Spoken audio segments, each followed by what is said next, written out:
Baku Parliamentary Platform. Now I would like to give the floor to Mr. Azay Guliyev, coordinator of Baku Parliamentary Platform. Thank you very much, dear Anar, dear President of the OECPA, dear Vice Presidents of the National Parliaments, dear Ambassadors, distinguished participants. It is my pleasure and honor to warmly welcome you from Azerbaijan at the online conference of the Baku Parliamentary Platform for Dialogue and Cooperation on the Joint Response to COVID-19. I would like to thank all of you for finding time in your busy schedule and joining our today's event. Your high-level participation at this conference during sensitive and challenging times symbolizes the great importance attached by you to interparliamentary cooperation and combining our common efforts in addressing the negative impacts and consequences of the global economic and health crisis in the region and beyond. I do believe that today's conference definitely will serve to further strengthen of mutual understanding and solidarity among the parliamentarians from Azerbaijan, Germany, Turkey, Italy, Georgia, and Romania, and also we will help designing the main tasks of the Baku Parliamentary Platform in the COVID-19 pandemic and post-pandemic period. Dear distinguished parliamentarians, as you know, the last year on 12th of June, we held in Baku the Parliamentary Conference on Regional Security and Cooperation with participation of high-level parliamentary delegations from Azerbaijan, Germany, and Turkey in close cooperation of the OECD Parliamentary Assembly. The parliamentary delegations from 3 countries have supported the initiative of setting up the Baku Parliamentary Platform and agreed to continue the joint efforts to achieve its official establishment. We also welcome the idea of holding the Parliamentary Conference on Regional Security and Cooperation annually in June in the city of Baku. I am very happy and thankful to all you that today we were able to organize the second conference under such difficult circumstances, but this time, unfortunately, due to pandemic in video format. Taking this opportunity, I'd like to appreciate the great role and tremendous contributions of our ambassadors of all participating states in virtually bringing us together. Dear friends, over the last year, I, as the coordinator of the platform, had very fruitful meetings with Mr. Opperman in Berlin, with Mr. Bilgic in Ankara, and Madame Radova in Baku. During these meetings, we discussed the possible ways of official establishment of the Baku Parliamentary Platform based on the founding principles and 4 pillars, which include regional security, humanitarian issues, economic cooperation, connectivity, transport, and communications, and also protection of international law and multilateralism. We also agreed to invite some of other countries, including Italy, Georgia, and Romania, to take part in the work of the platform. Today, I am very delighted to see Mr. Ettore Rosato, Vice President of the Chamber of Deputies of Italy, Mr. Irakli Beraya, the Chairperson of the Foreign Relations Committee of Georgian Parliament, and Mr. Victor Paul Dobre, Member of Romanian Parliament, at our conference. I hope that these 6 countries will be able to build together the solid foundation of the platform, which has the great potential to be an instrumental in effectively addressing all challenging issues of mutual interest and concern. Dear colleagues, given the time limit, I would like to immediately follow the agenda and pass the floor to President Sereteli for his opening speech. But before doing that, please be informed that Mr. Suraya Sardi Bilgic and Mr. Thomas Opperman will have to leave their conference earlier due to unavoidable commitments, as Mr. Bilgic is presiding today over the plenary session of the Turkish Parliament, and he took a short recess to join the conference. And Mr. Opperman is on his business trip, and he has to leave the conference at 4:30 p.m. Nevertheless, I am very grateful to both of them, first of all, for joining today's conference despite of such pressing schedule, and secondly, for their dedication and commitments to the mission and main purposes of the Baku Parliamentary Platform. Now, dear friends, without any further delay, I give the floor to my friend, Mr. George Tsereteli, President of the OECPA. It should be noted that Mr. Tsereteli attended the first conference in Baku last year, and it is a really great pleasure to see him again today with us. Please, George, you have the floor. Thank you very much, Diazai. I think you hear me well. Yes, we hear you well. I'd like to greet all colleagues here, friends, excellencies, ambassadors. I know that they are tuned in, and it's good to see many familiar faces on the screen, and it's very important that they remain dedicated to the topic of parliamentary diplomacy, even outside of the OSCE Parliamentary Assembly, especially in times of a crisis such as the ongoing pandemic. In this regard, I would like to thank Azai Guliyev, who remains very dedicated and managed to convene such a meeting under the current circumstances. The Parliamentary Assembly, on our different meetings, we have quite often the interaction with him, and our conversations are going on permanently, but this is another setting. My dear colleagues, as we continue to respond to the many new challenges that have appeared in recent months, we need to bear in mind that they have and will not magically disappear now in the post-COVID world.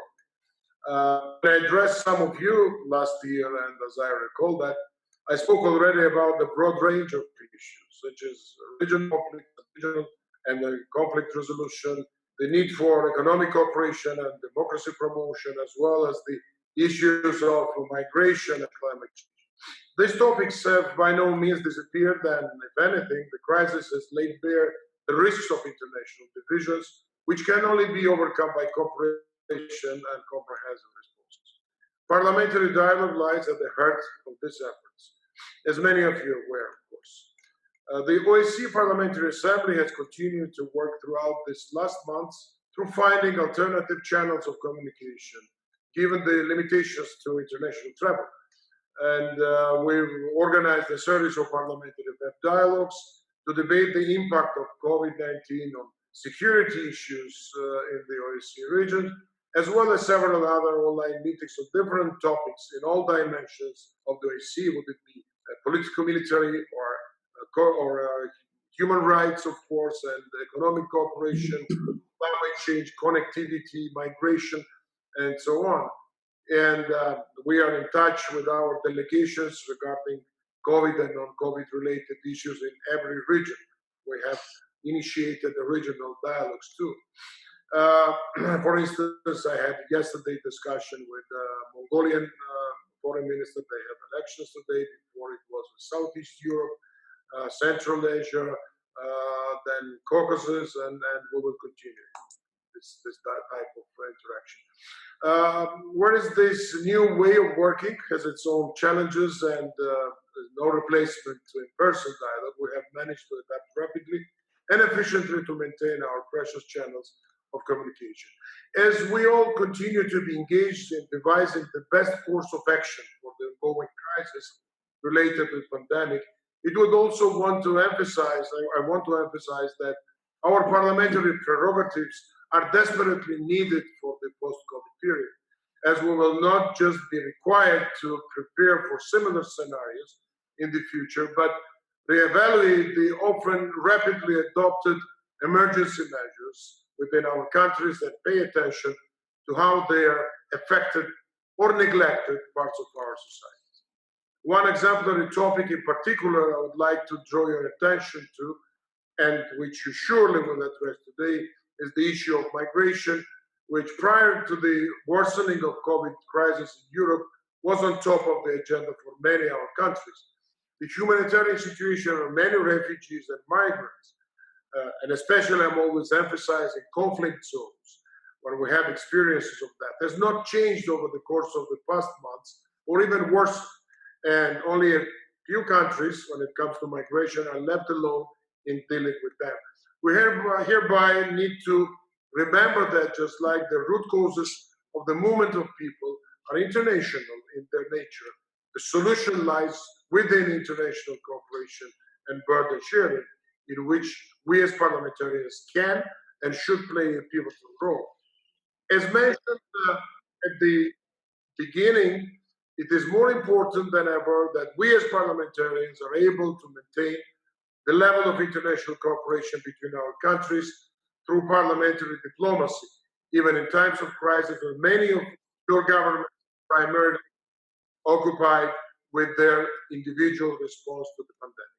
However, when coming together and putting parliamentary diplomacy and cooperation into practice, it also remains important to make sure that any of our discussions are inclusive and provide the opportunity for parliamentary an open, frank, and constructive exchange of all topics. And I know that the number of participants of this group has increased and the country focus has been broadened beyond Turkey, Germany, and Azerbaijan.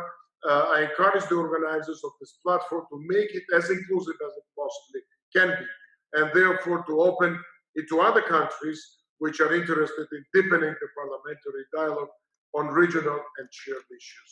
As dialogue is the center of your meeting, I do not want to take any more of your time. Let me thank again the organizers for their contribution in keeping interparliamentary dialogue alive in these times, and I thank you all of you for your attention.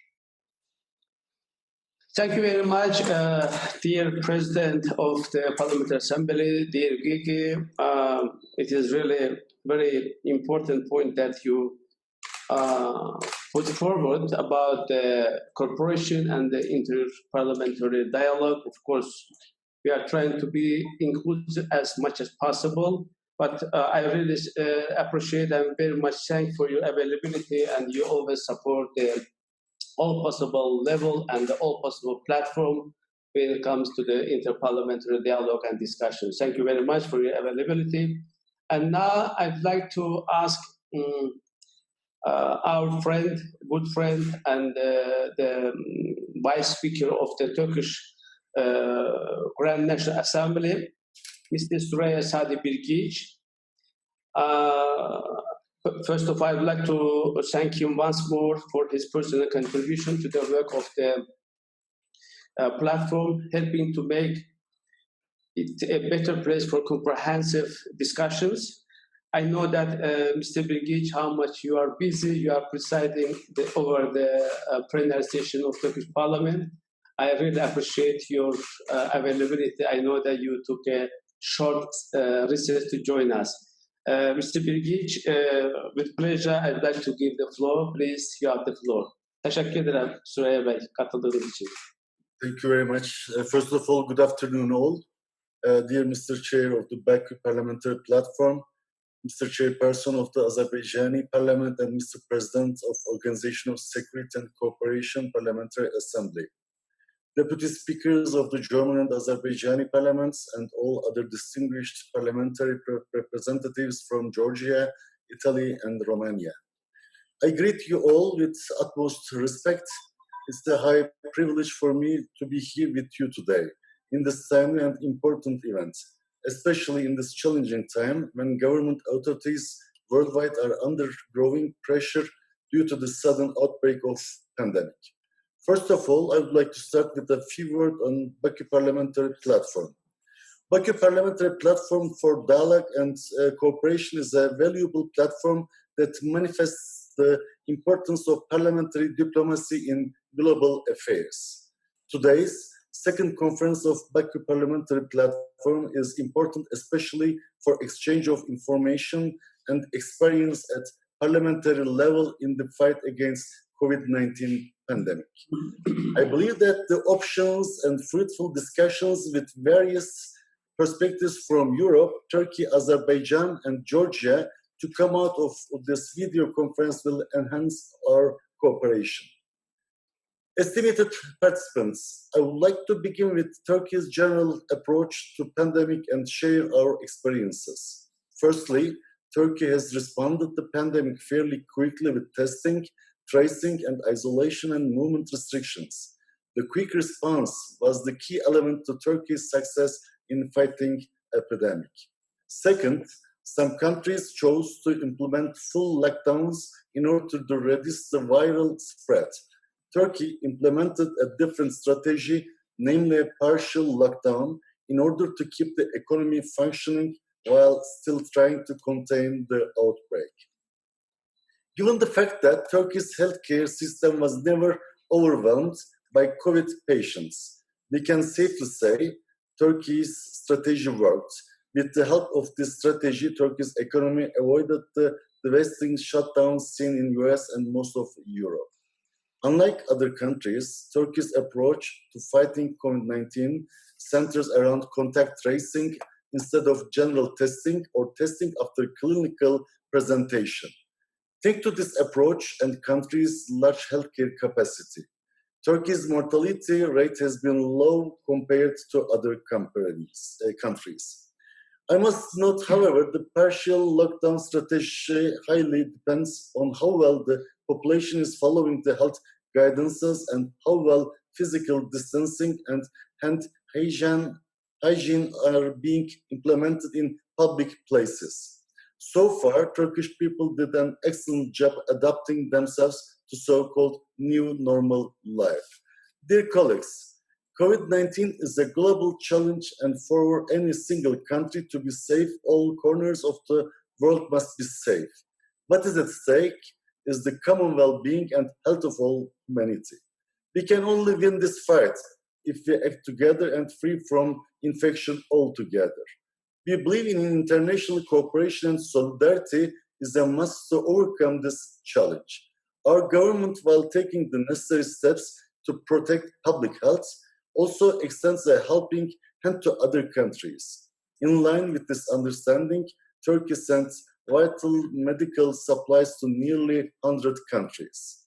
In addition to our well-known bilateral assistance, we are promoting that approach in every international platform, including the G20, where we supported the debt suspension initiative for the poorest countries.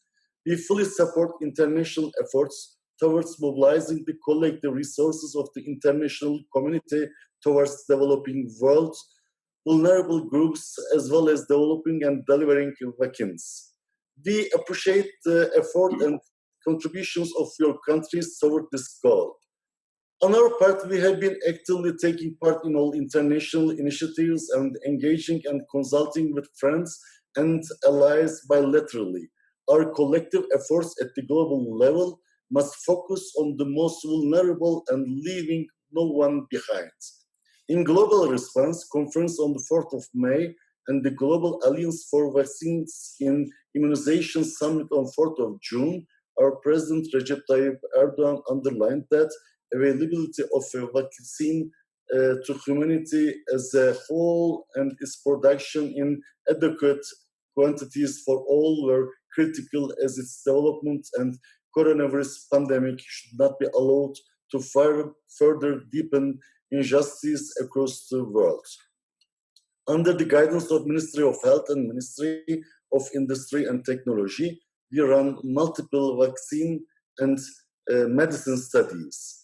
We are ready to share our experience with your countries. I know many of your countries have taken big steps towards developing vaccines, and you all have valuable experience with the treatments. I'm aware vaccine development projects have advanced in the UK, Italy, Germany, and France with various international partners. Distinguished delegates, combating COVID-19 is not an easy task, and addressing its related economic challenges requires strong international solidarity and cooperation at all levels. I believe parliaments and parliamentarians can and must play a central role in the decision-making process. We, parliamentarians, are the bridges between people. Therefore, most effective contribution parliaments can provide to enable mutual empathy and understanding at the international level and promote a proper political environment of collaboration in the fight against the pandemic. Before I end my speech, I want to briefly mention about the legislative effort the Turkish parliament put in place in fighting against negative consequences of pandemic. Although Turkish parliament had nearly 45-day break during pandemic, we still managed to pass important and comprehensive bills to alleviate the effects of the coronavirus on economic and social life. The past bills include subjects such as the prevention of extreme price increases, the postponement of loans for households and for business forced to suspend their operations. For instance, we introduced short-term working allowance and provided convenience both to our employers and workers. We provide to our workers with short-time working allowance for a period of 3 months when they are underemployed or unable to work. Also, cash support of 1,000 liras provided for a total 4.4 million families with a low income. The total value of the relief package has now reached 160 billion lira. Also, in order to stimulate the economy and to meet the financing needs of our citizens, 3 largest Turkish state-owned banks have launched advantageous credit packages. Therefore, with the multiplier effects, the size of the bailout package and hit nearly 600 billion liras, equivalent to over 10% of the country's GDP. Distinguished members of parliament, I would like to once again point out that Turkey calls for a strong and dedicated international cooperation against this pandemic, believing that no country is immune from this threat, but that we can overcome this challenge if we all cooperated in full solidarity. So, on behalf of the Turkish Parliament and myself, I again thank you all for your attention and send best wishes for a very successful conference. Thank you very much. Thank you very much, my dear friend Bilgiç, for your comprehensive remarks. I do appreciate the Turkish experience. Really, Turkey has had a lot of experience in fighting coronavirus pandemic. And I also thank for your support again given to the platform. And I know that you have to leave our session, but I wish you a successful meeting in your parliament and hope to see you in person soon. Thank you again very much. I hope that we will continue with our next speaker. In our agenda, we must have Mr. Oppermann, Vice President of the German Bundestag, but I don't see he. I see the Miss Doris Barnett. If Mr. Oppermann hasn't joined yet, because as I already told that he is in business trip, he may have some difficulties, but let us hope that he will join as soon as possible. Madam Barnett, do you have anything about his availability? Please unmute your microphone. Doris? I'm sorry, I didn't find the button right now. Well, Welcome, Doris. I'm late because I have been in a meeting too, and I just came back from that meeting. Now we have. I was talking to the unemployment organization here of what's going on. But you know, our government put a lot of money to make sure that most of the people can stay in place with their work, but they get a shortened payment by their employer, and the rest will be paid by the government up to 60 or 80% of their last income. So I was talking to him how the situation here in Ludwigshafen is about. I don't know what Mr. Oppenheimer was going to say. Therefore, I cannot take over his part. I'm sorry. So Well, the pandemic, of course, is all over the planet, and therefore we have to take measures. And I think the strict measures a lot of countries take is probably the only way we can get over this first wave. When we have no therapy, when we have no vaccine to make sure for our people that it's safe now to go out again as usual, doing business as usual. So I'm sorry. Okay, Doris, thank you very much. I want to remind those who don't know Madame Doris Barnett. Doris Barnett is the head of the German delegation to the OECD Parliamentary Assembly, as well as Madame Doris Barnett takes a part in somehow in the work of the Parliamentary Assembly, the Baku Parliamentary Platform. Anyway, I understand the difficulties. Maybe Mr. Opperman had some issue, but let us hope that he will be able to join us as soon as possible. But if you don't mind, I want to go on our agenda, and I'd like to give the floor to Mr. Ali Hussein Lee. Ali Hussein Lee is the head of the parliamentary delegation of Azerbaijan and first deputy chairperson of the Milli Majlis of the Republic of Azerbaijan. Mr. Hussein Lee, please, you have the floor. You deliver your address to the participants of the conference.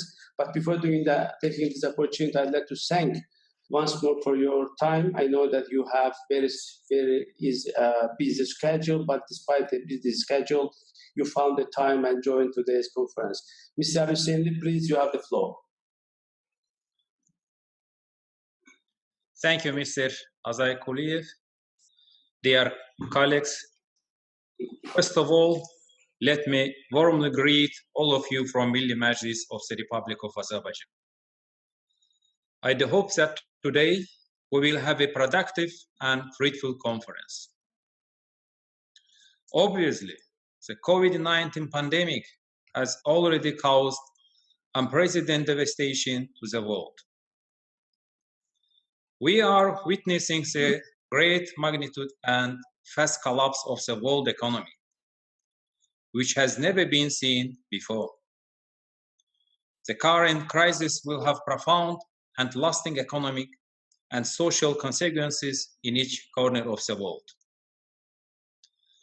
Unfortunately, we are facing a grim milestone called COVID-19, which has infected about 9 million individuals around the globe, with significant fatal consequences. At the moment, we are witnessing that the COVID-19 outbreak has moved from being a health crisis to becoming a human and economic crisis of the world, which endangers the future development of our planet. The current COVID-19 pandemic has taken away the luxury of planning future actions. We can no longer wait for the right moment for the reforms.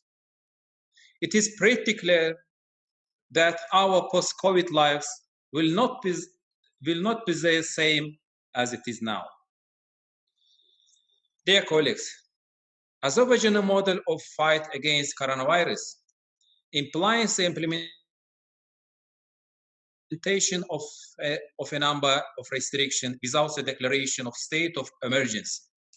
Azerbaijan declared a special quarantine regime as of March 23rd.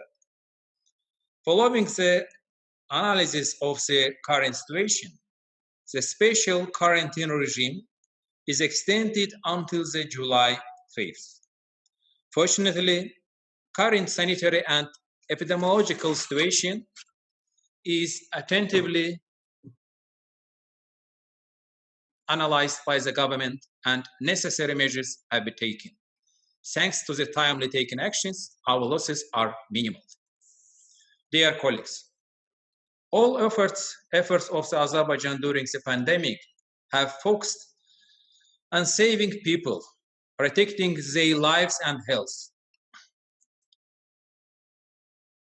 Azerbaijan government has also allocated €2 billion to support the sectors of the economy affected by the pandemic, as well as the employment. Those who have lost their job, the low-income people, and even those informally employed. Using the opportunity, I would like to underline that Azerbaijan deals with pandemic not only countrywide, it also becomes a significant contributor to the multilateral cooperation and global response to COVID-19. Azerbaijan is among the first countries to join the international efforts to contain the pandemic, also contributing $10 million to the World Health Organization. Moreover, our country provided technical assistance to about 30 countries. At the same time, I would like to extend our gratitude to the countries which have supported us in combating coronavirus. In this difficult time, for all of us, Azerbaijan urges all states to maintain a friendship, mutual support, and solidarity. Since the outbreak of the COVID-19 pandemic, the Milli Majlis of Republic of Azerbaijan has held 17 plenary meetings and has taken urgent decisions to soften the consequences of the pandemic. In creating efficient restrictive measures in tackling the spread of the virus, appropriate amendments were made in the administrative offenses and criminal codes of Azerbaijan. The new law establishes criminal and administrative liability for non-compliance with the quarantine rules and regimes to individuals and legal entities. Our analysis claims, despite having mediocre penalties compared to other countries, we do have low effects of violence of the new regulations. Dear colleagues, it is obvious that COVID-19 has magnified a backlash against globalization, but also has highlighted the importance of international cooperation. Only international cooperation can prevent us from the worst scenarios. It requires great efforts and joint action of governmental and legislative powers in close cooperation with all related international organizations to create a comprehensive set of measures to combat the coronavirus. An effective response has to be multidimensional and well coordinated. In this regard, we believe that the Baku Parliamentary Platform might be a successful initiative for contribution to parliamentary diplomacy and in unifying the legislative efforts for eliminating this terrible virus as soon as possible.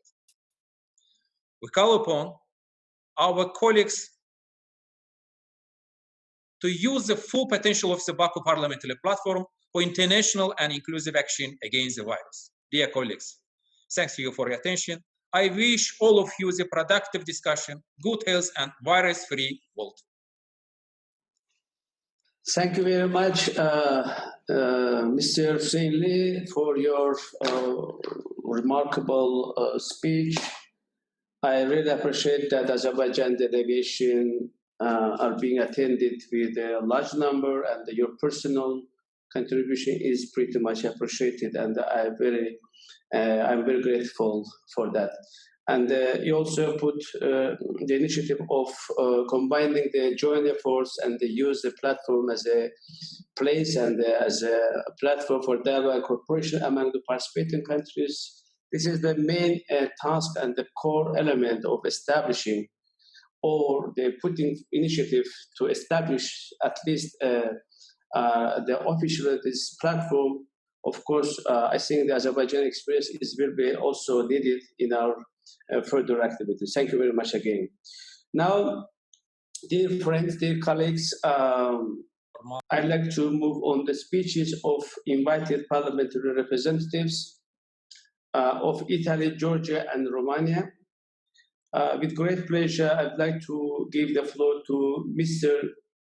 Ettore Rosato, the Vice President of the Italian Chamber of Deputies. Again, I'm very grateful to Vice President Rosato for his interest and availability to join us today. As we know, Italy is among the key countries of the European Union, and it is of great interest for us to closely cooperate with Italy within the Baku Parliamentary Platform. I do believe that Italy's membership will profoundly contribute in achieving the main goals and missions of the platform. Mr. Rosato, the floor is yours. Please. Grazie Presidente e grazie a tutti voi presenti che siete qui, in particolare consentitemi di ringraziare anche i nostri ambasciatori, sia l'ambasciatore Massari che è a Baku, sia l'ambasciatore Mamad Khatmazad che è qui in Italia. Io penso che queste iniziative siano particolarmente rilevanti e ringrazio il Parlamento di Baku per aver promosso un simile confronto ad alto livello. Having promoted this high-level exchange among international parliaments. And I believe that it is important for all of us to make a significant contribution to the relations of parliamentary friendship which have developed in recent years. This platform is addressing topics which are of great significance for us. The topics of security, combating terrorism, humanitarian issues, international law. And I think that these issues really add up to the most important issues of democracy in our countries. And therefore, having a parliamentary debate for us is something of great importance, with the certainty that areas which are beyond the reach of governments can always be reached by parliaments. Parliamentary democracy has this strength, and it is a strength which we want to use to the full. We are very happy to be able to exchange opinions on this, and I believe that the strong economic ties between our countries, in particular, the strong relationship between our country and Azerbaijan, are relations which here are strengthened by cultural relations and continual exchanges which our countries have been able to deploy. You've asked us to exchange opinions in particular on the measures which have been taken to respond to the COVID pandemic. As you may know, our country is the most impacted among the countries present here. Many dead, an economic crisis which has hit harder than elsewhere, a recession which is still underway, and the driving sectors for our economy, and not just for our economy, but also for your economies, which have been hampered severely, like tourism. There are 2 points I would like to dwell upon. The first, in particular, the measures which we have adopted in our countries, and if you allow me, in particular, in our country. And secondly, the economic reaction we should implement. On the first point, the measures which we've implemented and which we're still implementing in our country to contain the risk, we have had to undertake things which were unprecedented in our country. We've had a very far-reaching lockdown where more than 60 million Italians were kept home, and entire families have been kept at home for weeks without being able to go out, with small children. And as in your countries, in our country, not all houses are large, not all are comfortable. And there were situations where it was very difficult for Italians to put up with this lockdown.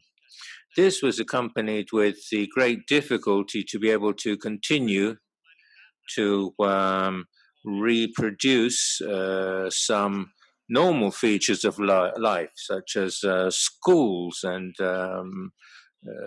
teleworking. School has been a very difficult test. I think also comparing our experience in this area would be very useful. Our teachers and our families invented distance learning. Certainly there were tools which the government has made available with IT resources which were made available to families. But this was a true challenge, particularly in those parts of the country where broadband is not widely available. There's a major effort undertaken by families and by teachers in order to ensure that those weeks of school were not wasted and the school year could be brought to a proper close. Secondly, the measures we've taken in moving out of the lockdown phase. Our recovery is very slow. We are all aware of that because in the inflow of tourists is still blocked, particularly foreign tourists, and despite the fact that in many regions there are no new infections on a daily basis, we still have a risk which we don't underestimate of, and we need to ensure that we avoid a second wave of the COVID virus, and so the measures of risk containment, such as social distancing, the use of face masks in closed environments, the use of disinfectants in all areas open to the public, are important in order to ensure a recovery. But clearly there is widespread fatigue in in our industries because there is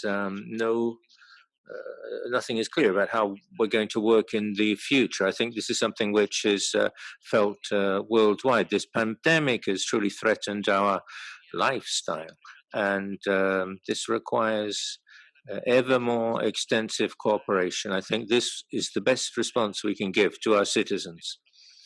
The strong institutional and international cooperation between our countries so that we can monitor risks and develop in our scientific research synergistic policies.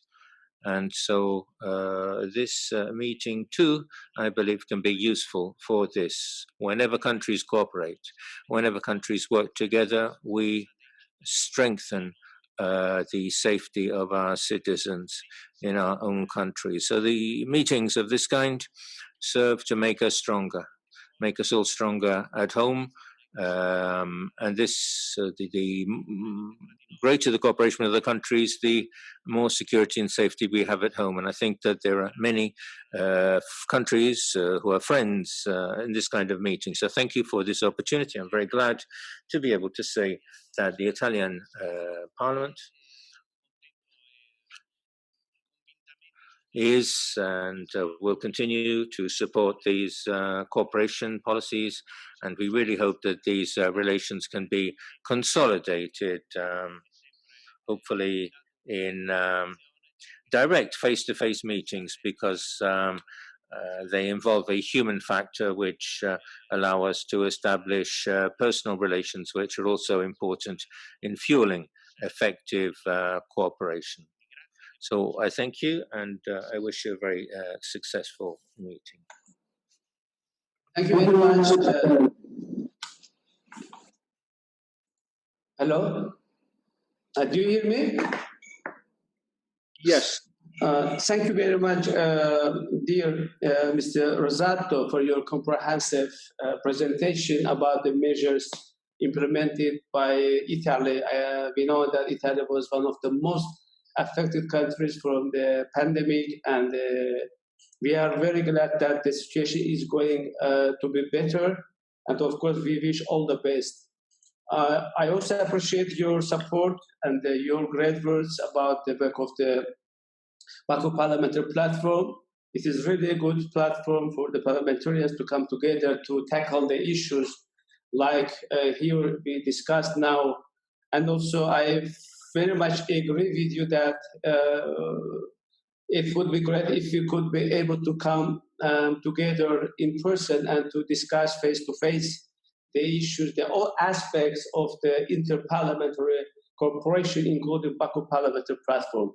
Thank you very much again. I wish you all the best. I do hope that Italy will be soon able to recover its economy and come back to the normal life. Thank you again. Dear friends, dear colleagues, I was told that Mr. Victor Paul Dobre has to leave the conference due to the voting. According to our agenda, we have to give Ms. Irakli Beraya. If he doesn't mind, I want to give the floor to you as you are in a hurry. You have to leave. Mr. Beraya, do you have any objection to swap the places of I guess no objections at all. Thank you very much. Thank you very much, dear Beraya. It is very kind of you. Now, Mr. Victor Paul Dobre, I welcome you. I really appreciate that the Romanian Parliament has accepted the invitation of joining this conference. And I do believe that the Romanian participation in this important platform will bring the added value, as Romania is a very important country in the European region. And I do believe that by joining Romania can essentially boost the relevant pillar of the platforms. This is why I like to give the floor to my friend, Victor Paul Dobre. Victor, thank you very much for the time that you allocated to this conference. I know that you are important voting. But now you have the floor, Mr. Dobre. Please take the floor. Thank you very much. First of all, I want to congratulate all of you because we are here and we meet together and I see you and I hear you. Second, please give me the opportunity to say happy birthday to our friend Azai Guliev. His birthday was yesterday. And I congratulate my friend Azai for her very, very dynamic activity in all the what means different activity of our organization, and I appreciate his initiative about pandemic crisis. We in Romania was in a very difficult period between the middle of March and the middle of May. It was a state of emergency. We closed a lot of economic activity. We closed the school. We closed a lot of shops. We restrict the possibility to circulate for our people. In the same time, the state, the government, according a large support to our commercial society and to our citizens during this very, very difficult period. I think it wasn't such difficult time in Romania till from the end of the Second World War. After the middle of May and for the time being, we are in the state of alert. It's another situation, a little better than state of emergency. We take a lot of measures to relax. We open the school, we open a lot of economic activity, but we are very careful because the medical situation is not yet under our entire control. In Romania, it was in the situation, it wasn't such difficult like in Western country of Europe. But we are also more than 1,500 people which die, and there are around 25,000 people which was infected. In the same time, 20,000 now is in a good health. We are around 200 people in intensive therapy. We appreciate that we keep the control during this period. We appreciate that our health system resist at this very important pressure. And what is the most important, we appreciate the attitude of our citizens, which understand the difficulty and which respect during these months the decision of the government of authority.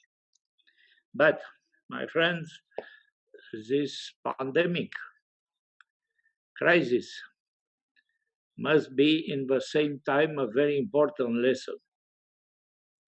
Because if I remember the first day, it wasn't a very large solidarity.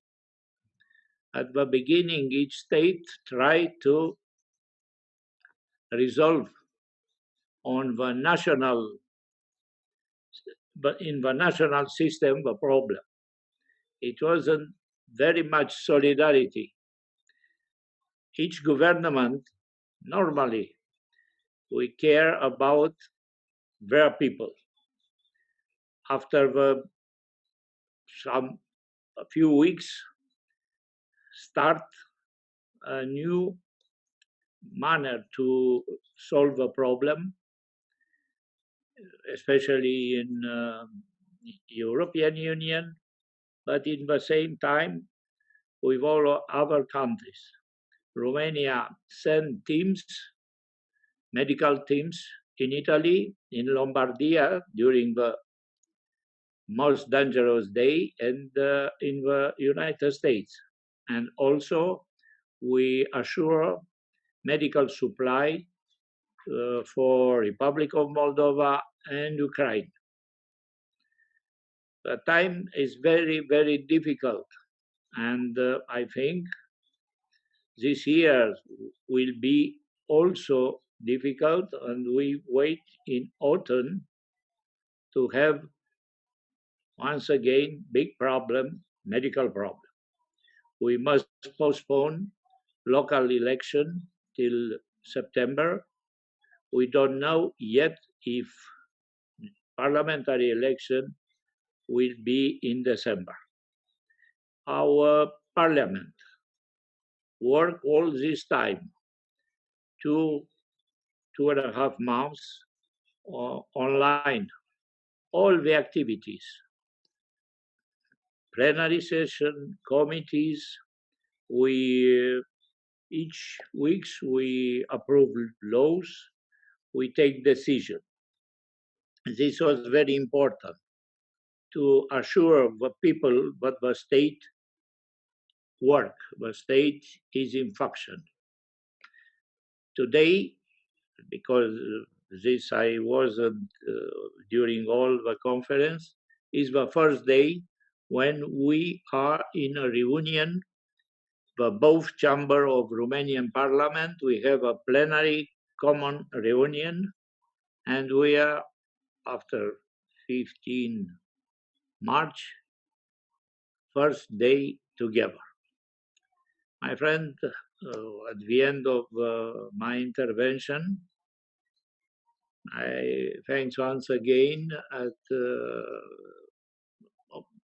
Mr. Azai Guliev, my good friend, for this very interesting initiative.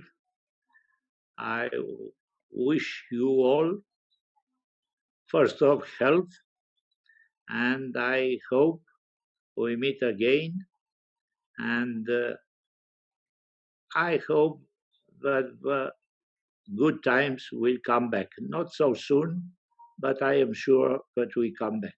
Thank you very much. Thank you very much, dear Victor. I really appreciate your presence, and also I thank very much for your the great words about the Baku Parliamentary Platform, as well as your congratulations on my birthday, and it was already past. But thank you very much for your great attention. Of course, we do understand that how it is difficult for all the countries, including Romania. But it is good experience that Romania has already experienced the voting system using the online facilities. It is really good. But today you have the first day to have a vote, and I wish you all the best. I do hope that we will able to meet in during let's say events, particularly you as the Vice President of the OSCE Parliamentary Assembly do a very good job for the Assembly and for the Interparliamentary Dialogue and Platform. It is really pretty much appreciated. Again, thank you very much. I wish all the best in your parliamentary activities. Thank you. Now, dear friends, I'd like to pass the floor to Mr. Irakli Beraya, the chairperson of the Foreign Relations Committee of the Parliament of Georgia. Georgia is very important and a friendly country, and it raises no doubt that Georgia, by joining to the platform, can play a significant role and help to put under the spotlight the issues of regional peace and security. And I also want to thank Mr. Beria for his kind acceptance the proposal of swapping the place with Mr. Dobre. And of course, now with great pleasure, we would like to listen to you. We know that Georgia has really very good experience in fighting coronavirus pandemic, and Georgia is one of the less affected, luckily less affected country, maybe in the European region, maybe in the world. But the number that we see is really very good to see that the Georgian authority and the Georgian society are able to be mobilized and express their great solidarity in fighting this pandemic. Now, Mr. Beria, you have the floor. Please take your floor. Thank you very much, Vice President Guliev. I would like to seize this opportunity and greet all the participants of the conference, and also thank the founding members of the Baku Parliamentary Platform for their mutual decision to extend their invitation to the Georgian delegation to participate in this conference. I'd like to convey the warmest greetings from Vice Speaker Kuchaba, who was unable to join the conference today, but he will not miss the opportunity to join the next one. So we, of course, welcome the intention and share the spirit of the organizers to bring together parliamentary representatives with the aim to promote interparliamentary dialogue on possible ways to jointly overcome the crisis, to exchange our practices on COVID-related measures, and to discuss the possible ways to mitigate its short and long-term economic consequences, and of course to better understand security and humanitarian aspects of the crisis. Before speaking about Georgian experience, I wanted to say that we all know that we are facing a global health crisis, which is unlike any in the last several decades, the one that is spreading human suffering, affecting the global economy and people's lives. This is a global recession, perhaps of the record dimensions. And of course, different credible sources, including the International Labour Organization, predict that the people, the citizens of different countries will lose trillions of dollars in income by the end of the year, which means that this is a human crisis of unprecedented scale, which requires a universal solidarity.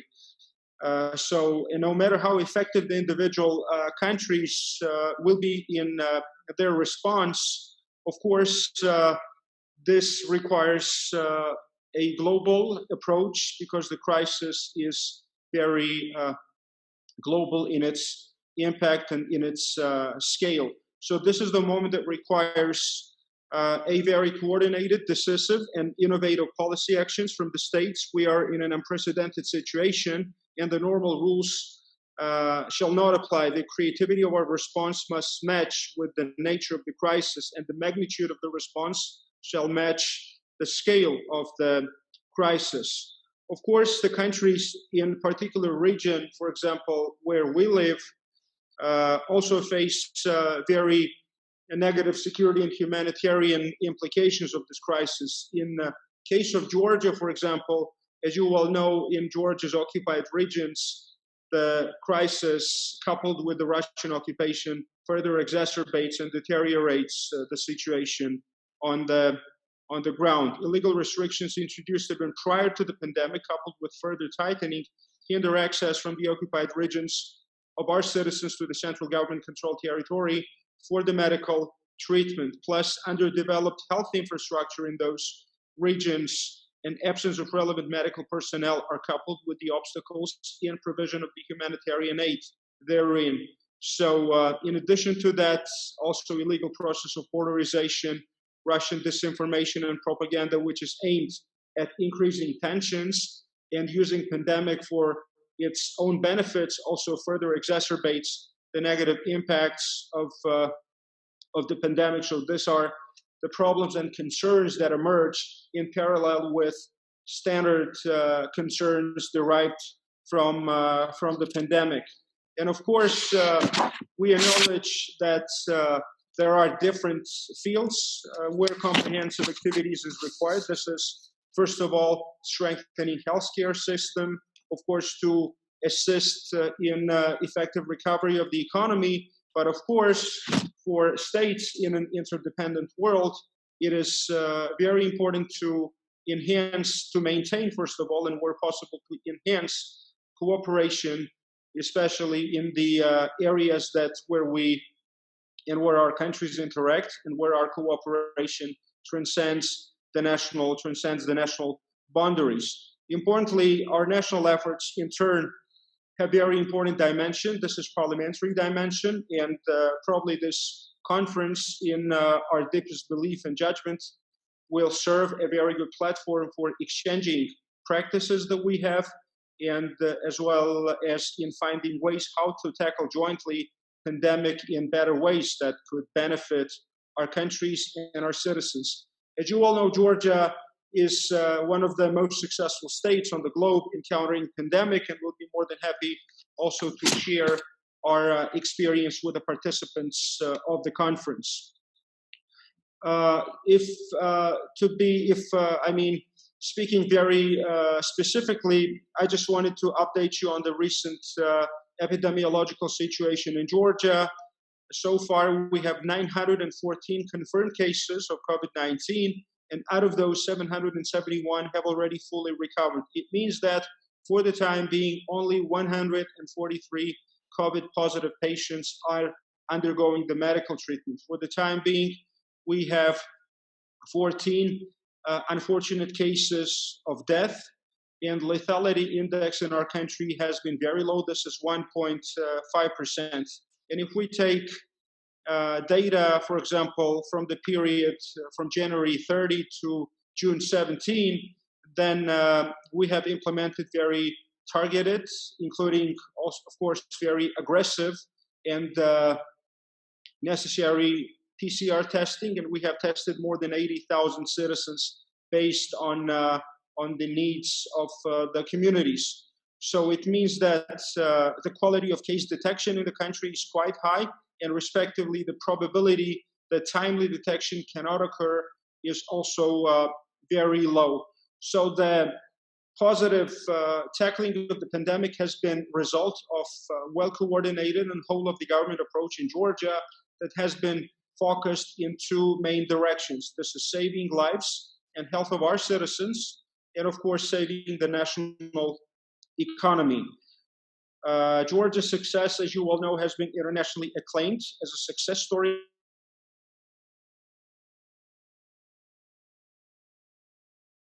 Assessments and statements by different international stakeholders. And of course, preservation of positive results in terms of deterrence of the infection is an important objective for us, so that lifting the restrictions does not bring about a second wave of the disease. And in this respect, citizens' consistent observance of the recommendations and the regulations is extremely important.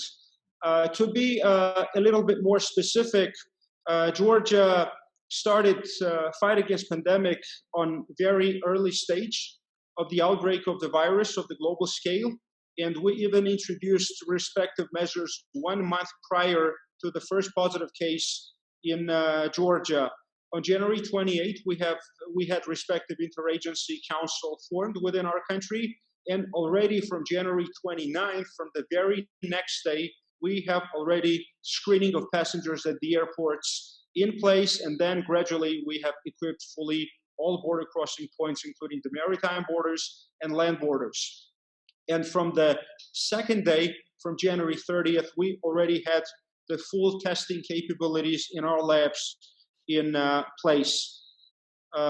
Those measures also included evacuating citizens from high-risk zones, public awareness campaigns, including in the minority languages, suspension of flights from high-risk zones, and then completely closing our borders and introducing compulsory isolation and quarantine.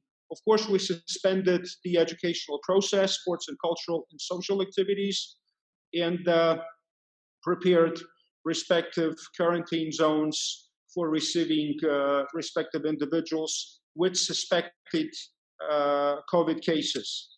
So special conditions were also introduced in respective penitentiary institutions. Internal passenger traffic was also suspended, and there have been periods of time where entry and exit from 4 major cities of Georgia was banned due to reduce the mobility of the citizens, because those cities host nearly 44% of Georgia's population. And those restrictions, of course, culminated on the 21st of March in the introduction of the nationwide state of emergency, which was necessary due to the necessity of the slowing down the spread of the virus. It should also be noted that the following activities were allowed to be carried out in an unhindered manner during the state of emergency. And those activities include the agricultural works, the transportation of agricultural products for sale, freight transportation, including the transit, the production and sale of vital goods and services, including foodstuff, medicine, electricity, gas, and water. The operation of critical infrastructure and enterprises remained without any interference. And of course, the rules necessary to ensure safe operation of the enterprises were also introduced. And as a result, in total, more than 63,000 economic entities were able to operate in an unhindered manner in Georgia, and tens of thousands jobs were maintained as a result. Along with restrictions mentioned above, and along with enforcing them, key factors in Georgia's success in the fight against pandemic were also the operational headquarters that were established by the government to manage the state of emergency, which also had their subordinate regional headquarters, which enhanced and improved coordination of all necessary measures in tackling problematic issues. Of course, key importance belonged to the effective management of the quarantine zones, for which we used nearly 84 hotels with 6,000 rooms, of which 4,500 were permanently occupied, and of course, assessing and strengthening the national healthcare system of Georgia, and of course, tackling the likely difficulties which would cause overload of our healthcare system. So those are the areas where we proved to be very effective. In other areas such as contact tracing through effective researches through respective software have been in place, and that proved to be also very important. Then the government also subsidized the different and vital food products against price jumps, and also it introduced safety control and very effective measures for enforcing the state of restrictions during the state of emergency. And later on, since the end of the April, as the virus's reproduction rate has been less than 1, speaking in the medical terms, and tendency of stabilization of COVID-19 was in place, the government moved to a third adaptation stage, which envisaged gradual removal of restrictions, which took place during 3 months. I would say so, 2-week stage each one. And today we have nearly all restrictions removed, except the very few, which is wearing face masks in the buildings and in the transportation. The gyms and sports facilities are closed. Gambling businesses are operating online. Of course, education is conducted through the distance mode, and 95% of the hotels in Georgia meet the respective safety requirements, and they are open. And of course, Georgia is considering to open the international our borders for the international visitors from July 1. And we have been negotiating with the partner states on so-called green and safe corridors to boost our to mitigate the negative consequences on the tourism sector. And importantly, Georgia's anti-crisis plan, to be very specific and very brief, includes the activities which have been directed first at empowering individuals through providing them with the social assistance, as well as to strengthening the economy of Georgia through different tax benefits, in tax deferrals, in mobilizing the international financial assistance from the donor organizations, and the different sectoral recovery plans, such as recovery plan for the real estate sector, of the tourist sector, of the agricultural sector, have been all in place and introduced by the government. So I'll be more than happy to share more details if there will be any questions about it in the course of the debates in the next panel of this event. Thank you very much again to the participants of this event, and looking forward to engaging in the fruitful discussions. Thank you very much, dear Irakli. It is really very good, and very pleased to see that Georgian experience is a bit different from the other countries. I really congratulate you on having been such successful in fighting against this pandemic. I do believe that this corporation within this platform will bring different values and different fruits. I also very much appreciate your commitment that the Baku Parliamentary platform is very much interested for your parliament, and please convey my best regard to Vice Speaker of your parliament, and I hope that next time he also will be able to join us. And of course, we do believe that very soon we will be in position to discuss all these aspects of the platform, how to join and how to be, let's say, in the position to discuss the different levels of the, let's say, materials or the documents or the founding principles. Anyway, I appreciate your presence, Mr. Beraya. I really found it very much interesting. I think if there will be any question from the audience, from the participants, they will have a time for the discussion, and they may raise any question they may like. So dear friends, dear colleagues, we have already finished the first part of the agenda of our conference. I'm really very grateful again to all the speakers for their interesting and very comprehensive presentation. Now I will ask to move on the general discussions about the main task of the Baku Parliamentary platform in the COVID-19 pandemic and post-pandemic period. As you know that the post-pandemic period is also very important, and the parliamentarians have raised in several occasions how we can be, let's say, how we can be useful to tackle this issue in combining our collective efforts. I think this is a good time for us to exchange of information or ideas how this platform could be useful for that purposes.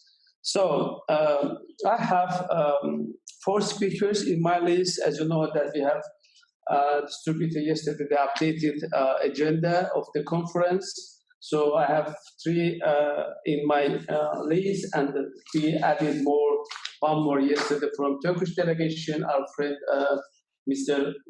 Aslan, Ahmet Aslan will also join and to deliver his speech. If you don't mind, I would like to pass the floor to our first speaker, who is Mr. Sultan Mamadov. Sultan Mamadov is the member of the Committee on Health of the Parliament of Azerbaijan, as well as he is a director of the International Relations Department of the Heydar Aliyev Foundation, who will be briefing us on the relevant measures undertaken to fight COVID-19 pandemic and his view on the perspective for making joint response to ongoing issues is very much interesting. Mr. Mamedov, please, you have the floor. Thank you very much. Thank you. Dear Chair, Parliamentary delegation members, Your Excellencies, Ambassadors, operational staff, dear friends. First of all, as a member of the Milli Majlis Parliament of Azerbaijan Republic, I would like to express my gratitude to all parliamentary delegation members for the establishment of the Baku Parliamentary Platform for the Dialogue and Cooperation, and also to underline how proud I am for being the member of this platform from Parliament of my country. Not to reiterate the important points made in previous speech of Mr. Ali Senli, I would like just to make emphasis on some additional angles of our country's strategy in the fight against COVID-19. Today, we are all facing health, social, and economic challenges of COVID-19 pandemic. World community and all the countries are now united to fight this pandemic. Strong healthcare system, sustainable economy, and public awareness and response are the main tools for the success. From the first days of the pandemic, we built our strategy for prevention of the spread of the virus and further management of the infection strictly based on the international recommendations and experience. WHO recommendations and analysis of the world statistics, countries, experience and partnership fell on the core of our action plan. Multi-sectoral approach and strong coordination of all institutions in the country ended with a WHO statement calling the country as an exemplary in terms of measures taken against. Strong solidarity among every layer of the community and governmental institutions allowed us to minimize the infection rate. Subsequently, we managed to deploy over 30 hospitals for the treatment of patients with the coronavirus, built 7 full automated laboratories, and supplied additional 23 laboratories with the required supplies for testing and early detection of the virus. Human development as a cornerstone in the country strategy in all spheres was taken as a priority from the beginning of our strategy. Laboratory, proper epidemiological surveillance, and treatment protocols were developed complying with the WHO requirements. We brought 19 well-trained, experienced doctors started in Turkey within the WHO project of React 19. All the health facilities have been assessed, health staff trained, and required supplies ensured. We expressed our solidarity to the world communities and governments in this global fight against the pandemic. As an example, one of the world's greatest masterpieces of architecture, the Heydar Aliyev Center in the city of Baku, was lit in the colors of flags of the countries most suffered from the pandemic. In addition to financial contribution to the World Health Organization, Azerbaijan provided humanitarian support to 29 countries in the fight against pandemic. Milli Majlis of Azerbaijan has taken all prompt actions to enrich the action plan with the legislative base. In order to address barriers, minimize economic impact in the social life of people, and stimulate employment, as well as to ensure microeconomic and financial stability, the government took all necessary actions. Required amendments in the social insurance and tax code were executed by Milli Majlis. Amendments in the tax code temporarily suspended number of taxes. Entrepreneurs suffered from the pandemic have been exempted from property and land tax for 1 year. Income tax was substantially reduced. Compulsory social insurance relief applied.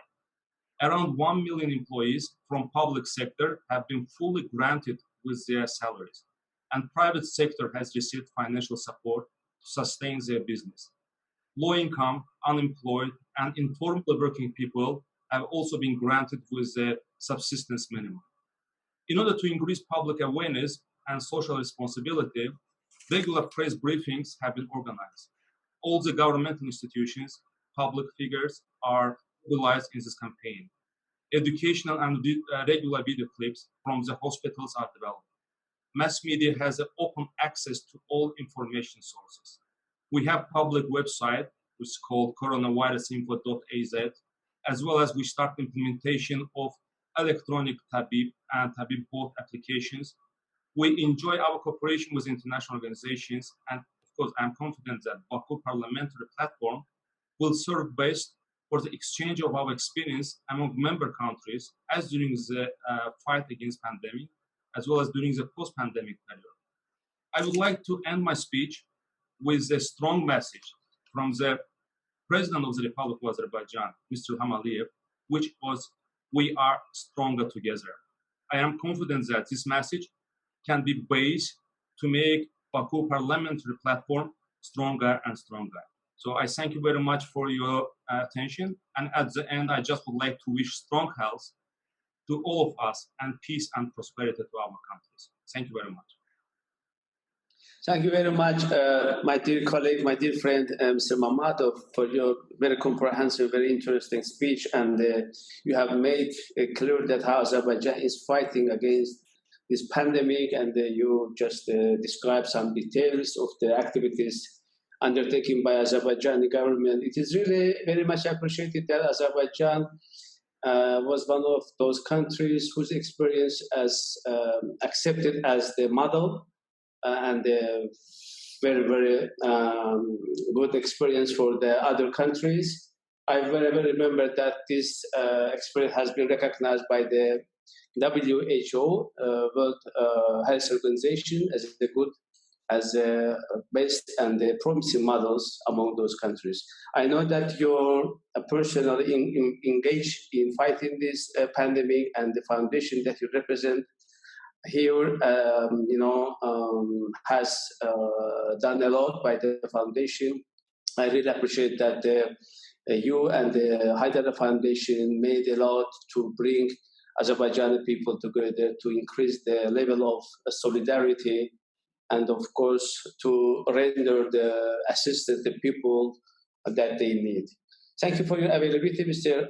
Mamadov. I look forward to working closer with you. I also appreciate your kind words and the support about the Baku Parliamentary Platform. I think that we have a lot of things to do ahead in the future, in the coming years. I wish you the health, a good health, and as other people and the friends say, that the free coronavirus life. Thank you again. Now, dear friends, I'd like to give the floor to our second speaker, who is Mr.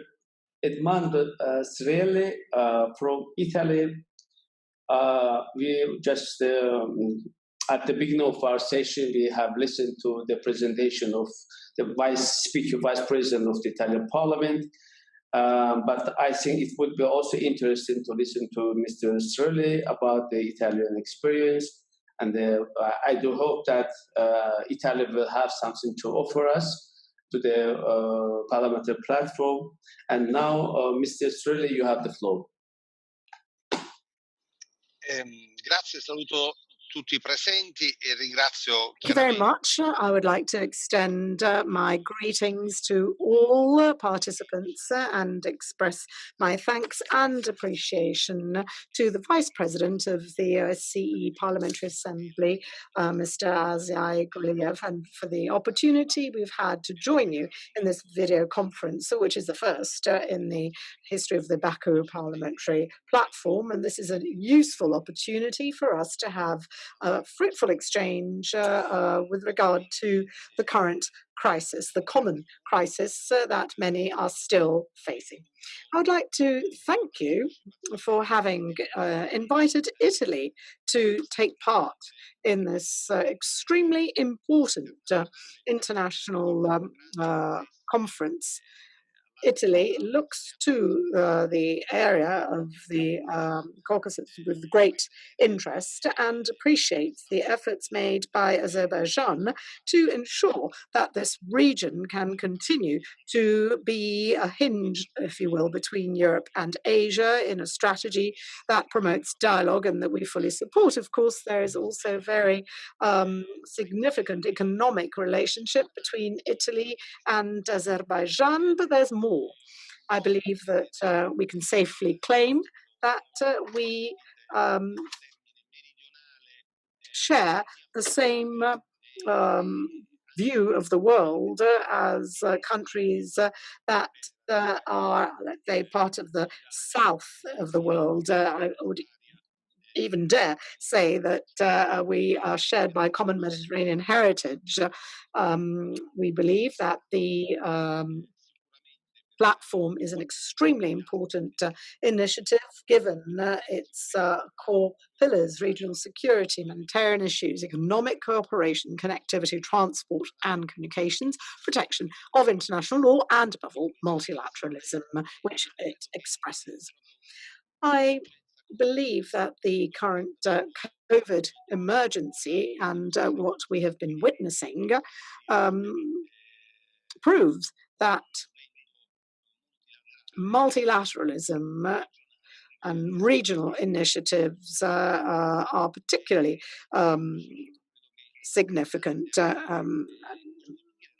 I believe that it is also necessary to strengthen and promote Eurasian leadership, and Italy would like to make a contribution also as a founding member of the European Union. We believe that we can make an important contribution.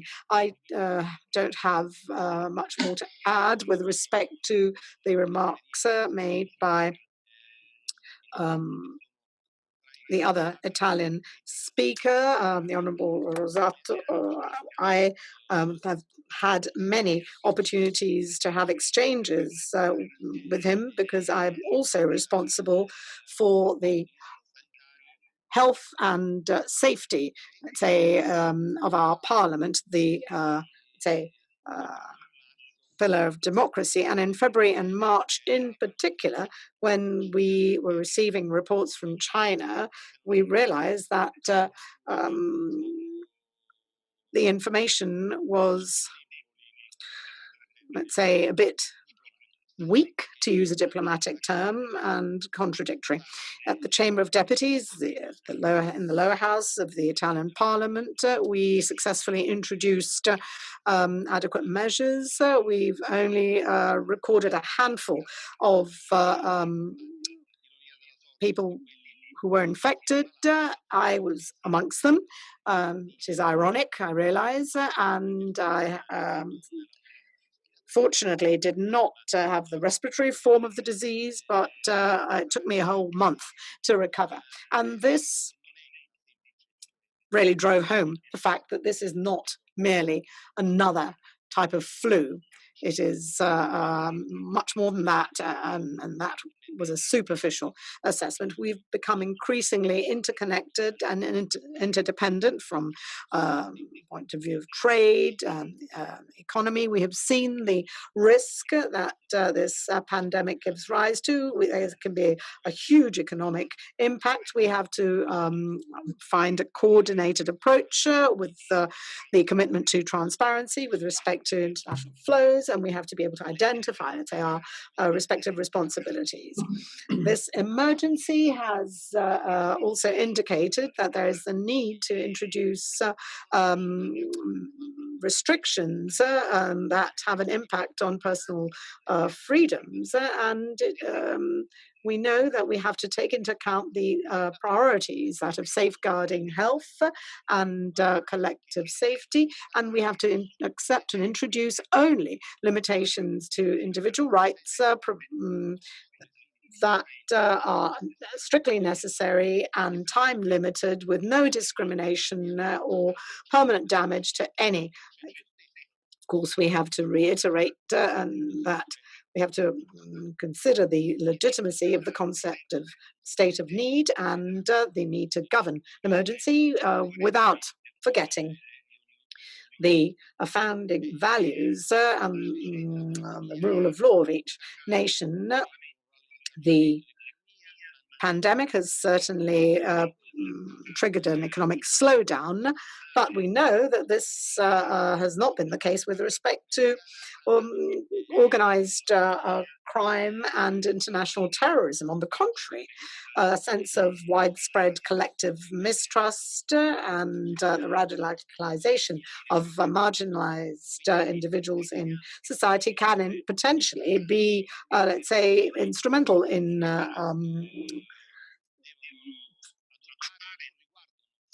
strengthening, let's say, the activities of these criminal organizations and international terrorists. In the face of these risks, we mustn't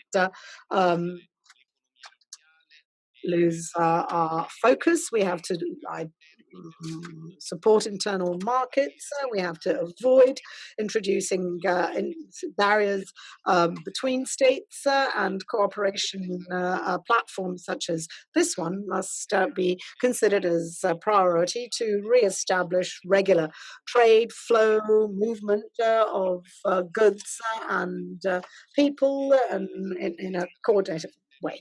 Individual experiences in various nations with respect to managing the national emergency and introducing measures in the health sector is something that we are committed to. We have two different visions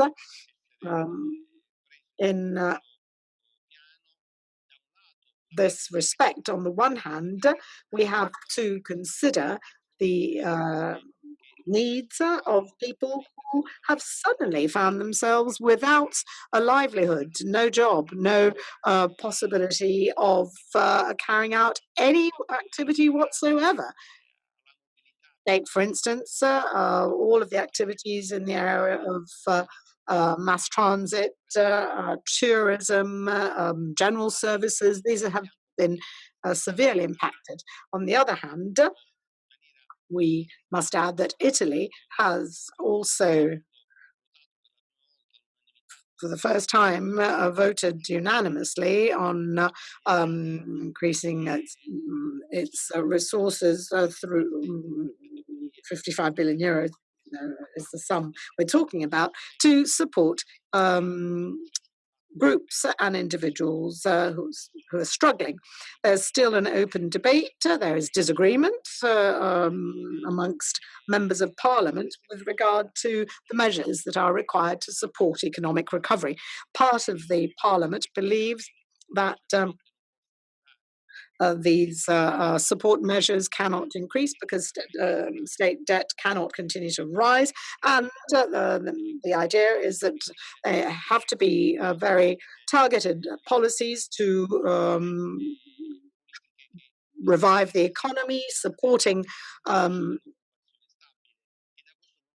stable employment and the activities of economic players. Of course, there needs to be coordinated effort with the international community. We can't imagine that we have to introduce protectionist measures, but we have to be able to introduce national measures without the fear of being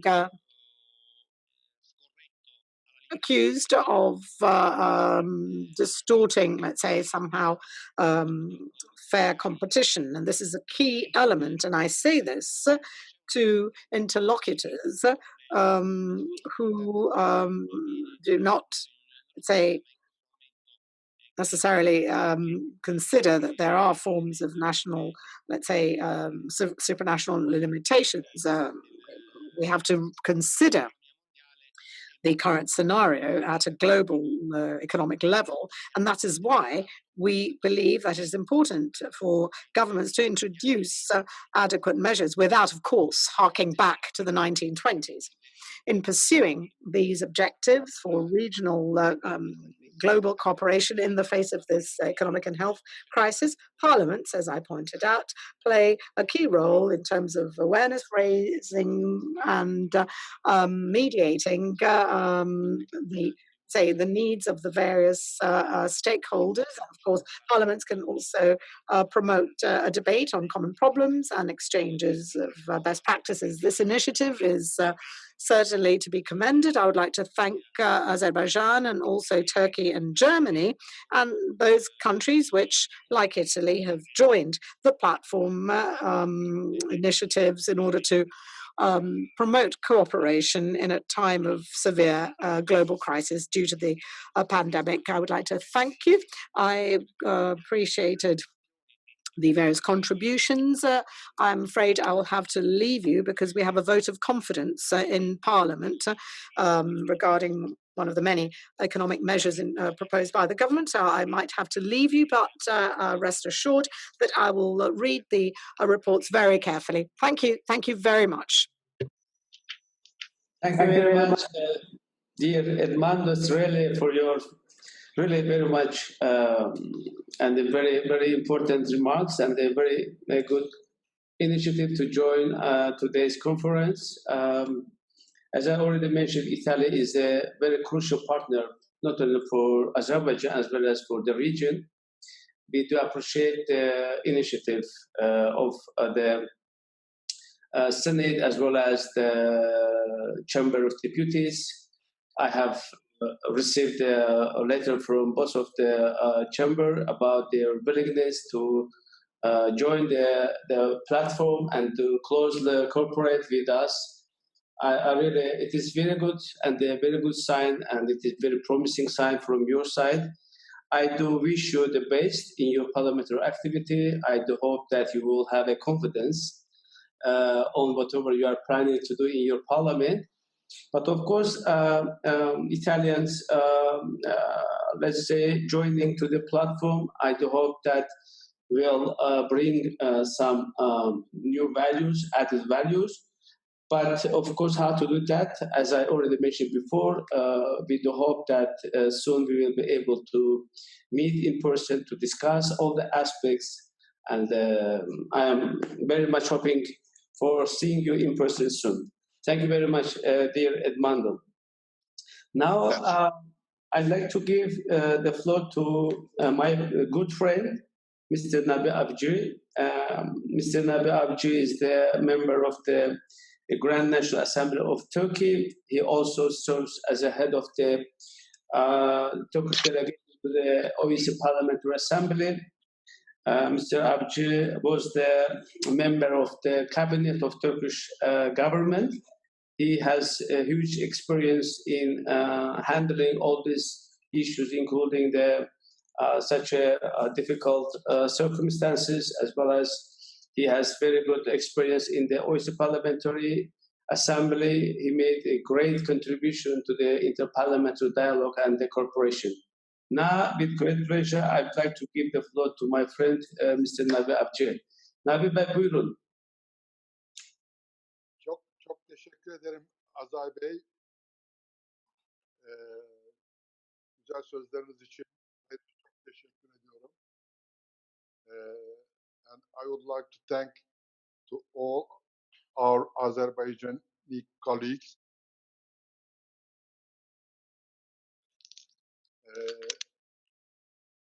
I would like to thank the Azerbaijani colleagues hosting the second conference of the Baku Parliamentary Platform for Dialogue and Cooperation, and as well as the Secretariat for all their hard work, especially in this challenging period. And I would like to thank all my colleagues giving information about the situation in their own countries respectively, and Mr. Beria and Azerbaijani friends, and Georgian friends, and Italian friend Edmondo, and I would like to say get well soon, dear friend Edmondo. Baku Parliamentarian Platform has a significant role in terms of raising awareness and strengthening the mutual trust and dialogue, establishing new level cooperation among the participant countries and discussing the current relations in the fields of regional security, economic cooperation, connectivity, protection of international law, and multilateralism. As the head of the Turkish delegation to the OSCE Parliamentary Assembly, I would like to also stress that we will be hosting the fourth conference of OSCE Parliamentary Assembly Silk Road Support Group, which Azay Bey also started the initiative, and I would like to thank him again for that initiative also.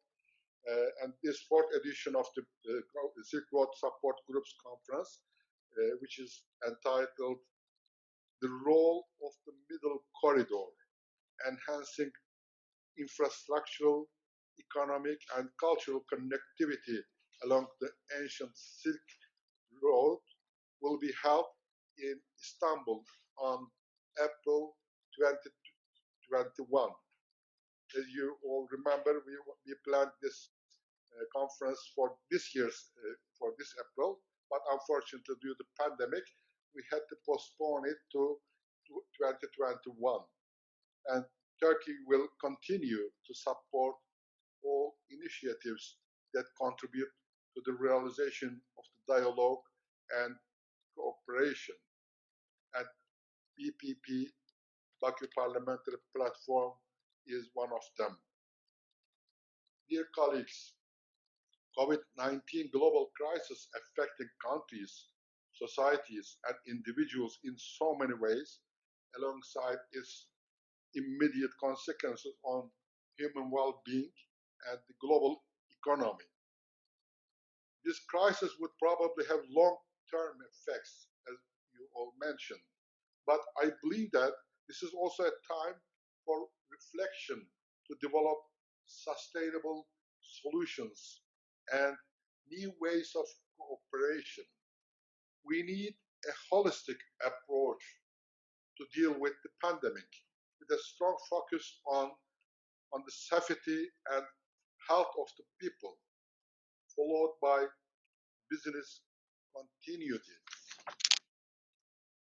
It's very important to develop and maintain rule-based and fair global economic and social relations among countries and people. And it's also important to widely accepted norms and monitoring their adherence, to establish networks, to exchange knowledge and data, and to resolve potential existing or potential conflicts among partners and competitors for global resources, markets, and influence. Turkey, with all investments and with all projects in transport and energy sectors, continues to be one of the effective and active actors in its region, together with our neighbors, and with its policy protecting almost 4 million externally displaced people. We pay special attention to the needs of these 4 million peoples. The Turkish government is well aware of the difficult situation the present circumstances have put the refugees and asylum seekers in.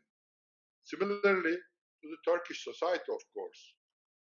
Number of Syrian people in Turkey, 4 million, is larger than some of the population of some European countries. We hope national efforts supported by international endeavors and better coordination, which are indispensable to effectively contain the pandemic across the globe, would pave the way to build more resilient, more sustainable, and more equal world. Dear Azay Bey, your efforts will also contribute to this aim very much. Thank you for that also. Thank you. Thank you all. Thank you. Thank you very much, my dear friend, dear Nabi Bey. Indeed, it is very much appreciated that Turkish Grand National Parliament has kindly agreed to host one of the secret support group events in Istanbul. I am personally looking very much forward to be there in next year. I do hope that it will be in April. By that time, the coronavirus will be defeated. I hope that. But again, Turkish participation and the Turkish presence in the Baku Parliamentary platform is really very, very, very valuable for us because Turkey is not only the regional power as well as the power which really is being respected by the world.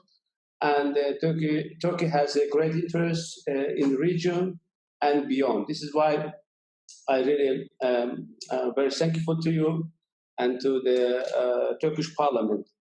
Thank you very much. In my last, in my list, I have the last speaker, Mr. Ahmet Aslan, who I also know very well. He is also a member of the Turkish Parliament to the OECD Parliamentary Assembly. He also has very huge experience in transportation and connectivity as he served as a minister of transport, maritime and communication of Turkey.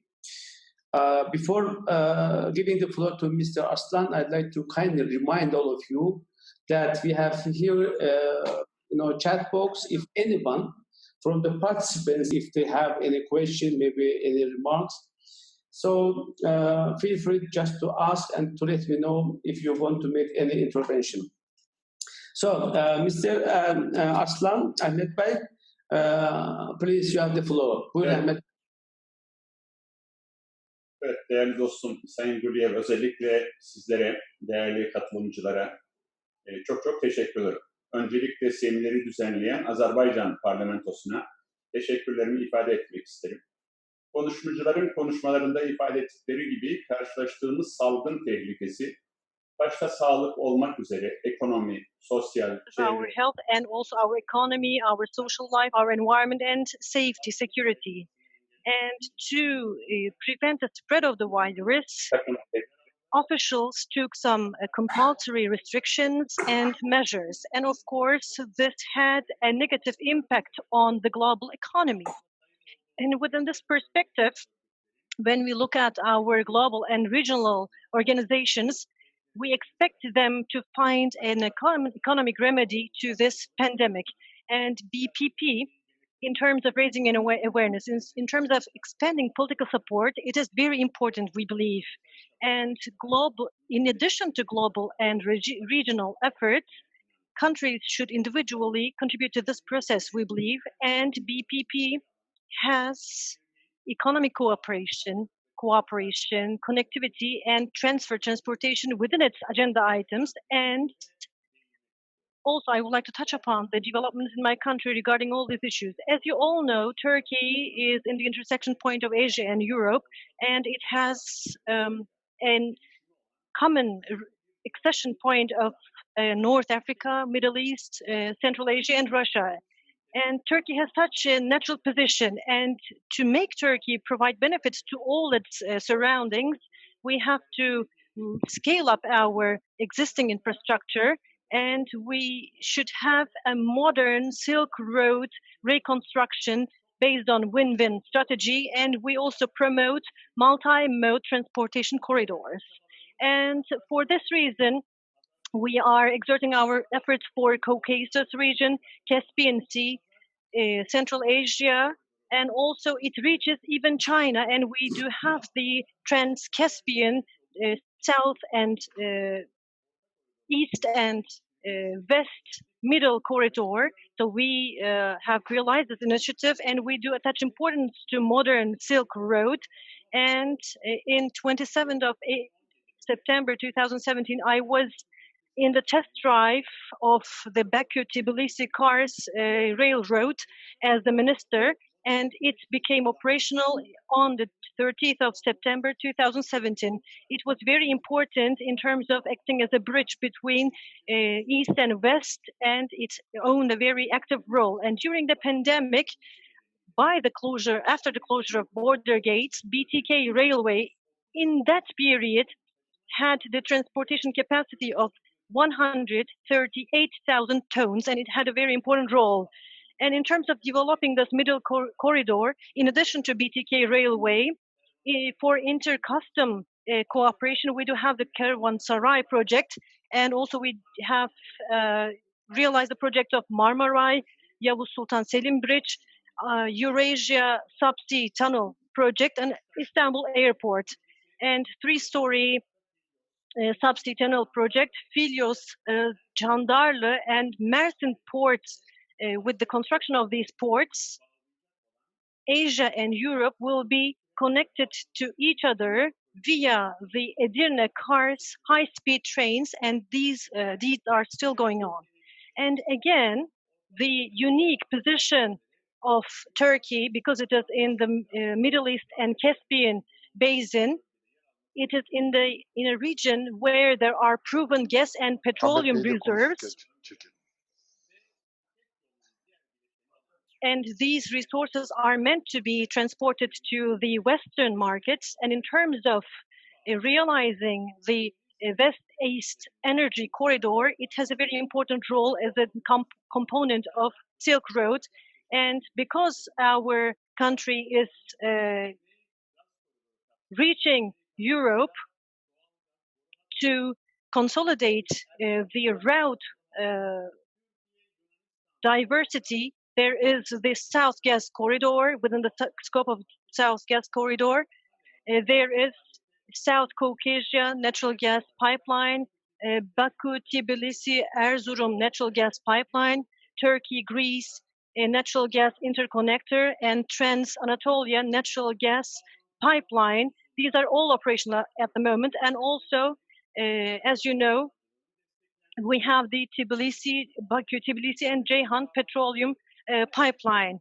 And here, in terms of connectivity and for the development of Middle Corridor to support road transport, superstructure, and infrastructure services, and in terms of opening energy corridors, and in terms of energy supply and security before the pandemic and after the pandemic, Turkey had important developments in terms of protecting international law, in terms of multilateralism, in terms of regional security, and in terms of humanitarian issues and economic cooperation. I hope BBP will be very successful, and I hope that our nations will be in a welfare zone, and I hope that this pandemic will end someday. And I would like to extend my thanks to my colleagues and, of course, to Mr. Guriev for organizing this event. I wish you success to you all. Thank you very much. Teşekkür ederim dostum. Çok sağ olun. Thank you very much, dear Ahmed Aslan, for your interesting speech. And I am looking forward to meet you in person, maybe in the next annual meeting of the Assembly or the winter meeting in Vienna. Thank you very much again. Dear friends, I see the appearance of Mr. Opperman. Good pleasure to see you. I know that you are on the trip, but thank you for joining us. But I think if you're ready, I can give the floor to you because we missed you in the first part of the conference, but luckily you were able to join us. So, Mr. Opperman, you have the floor. If you're ready. Thank you very much, Mr. Guriev. Thank you very much. Very nice to see you. Unfortunately, I cannot stay in the conference for the whole time because I'm on a visit in Poland and I have a tight schedule here, but I'm happy that I'm able to make a few remarks at the opening of the video conference of the Baku Parliamentary Platform. Let me start by stressing the strong historical and cultural ties between Azerbaijan and Germany. Also, the economical links between the countries are of increasing importance. Azerbaijan is Germany's most important trading partner, in the South Caucasus region. I think we should work on the further development of our mutual relations. When it comes to international cooperation, it should be noted that we live in difficult times. The close-knit network of international organizations that were established after World War II have come under growing pressure in recent years. The novel coronavirus has put additional stress on international relationships, on the international system.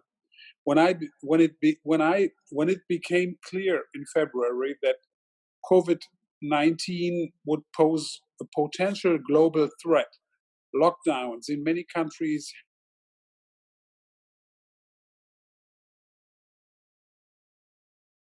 to prevent. By now, life in most countries of the European Union is slowly and cautiously returning back to normal.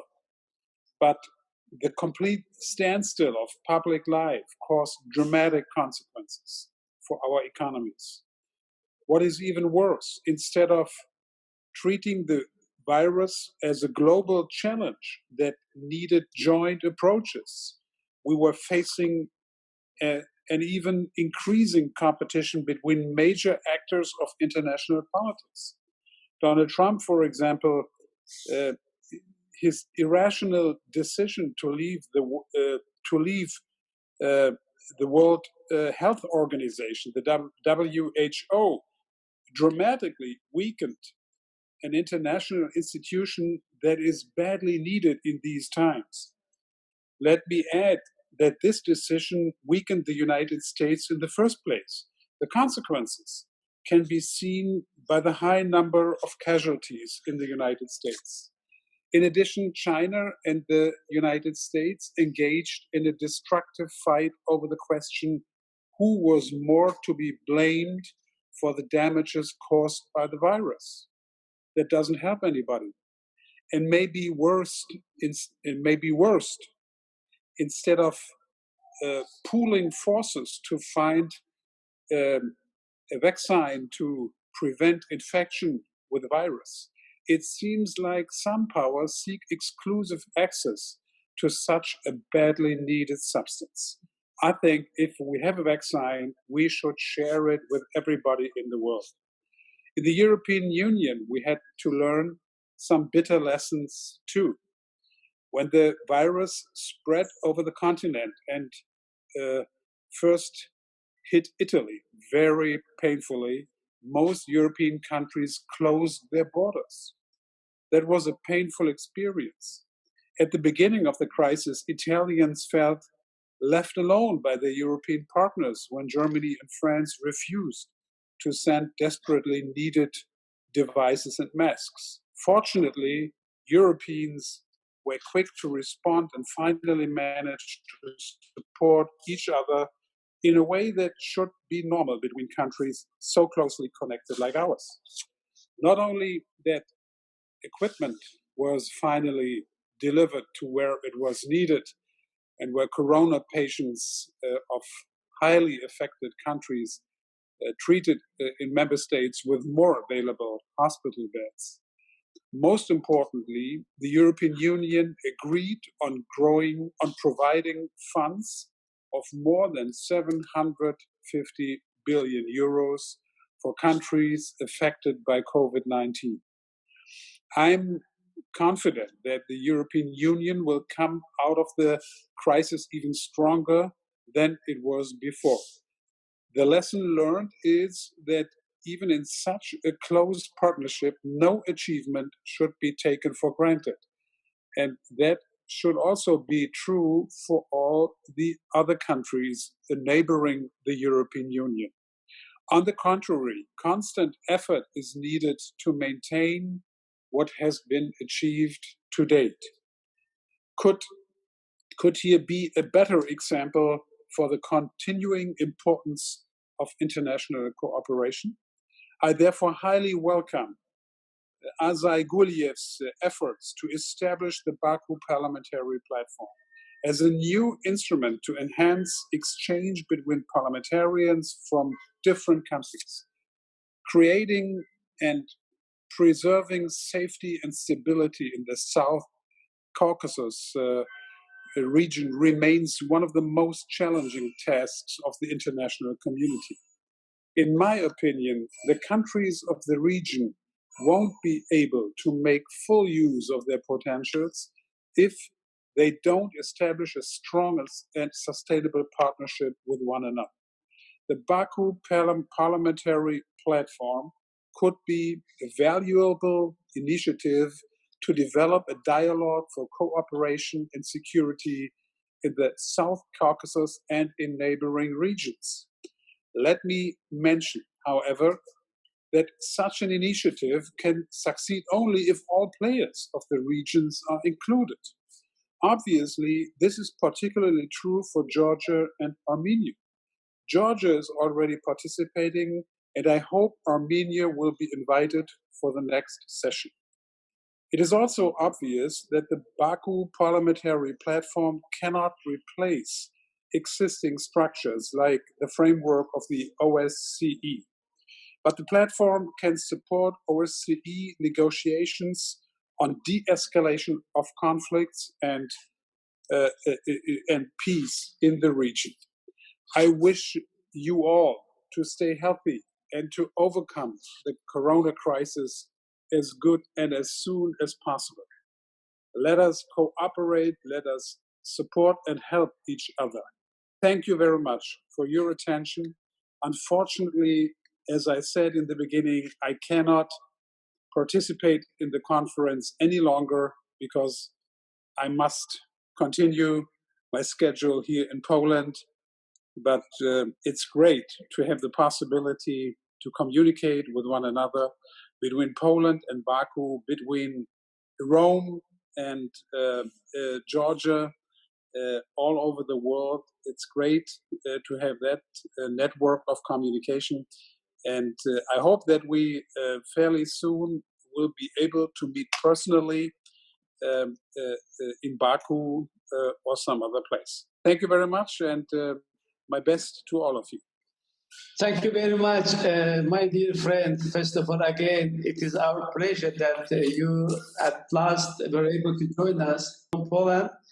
But of course, my dear friend, you as the Vice President of German Bundestag has committed to support the Interparliamentary Cooperation.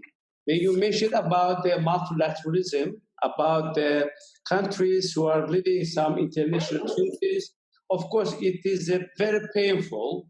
Also, it is very painful to listen or to see that one country, when is in need, is being left behind the others.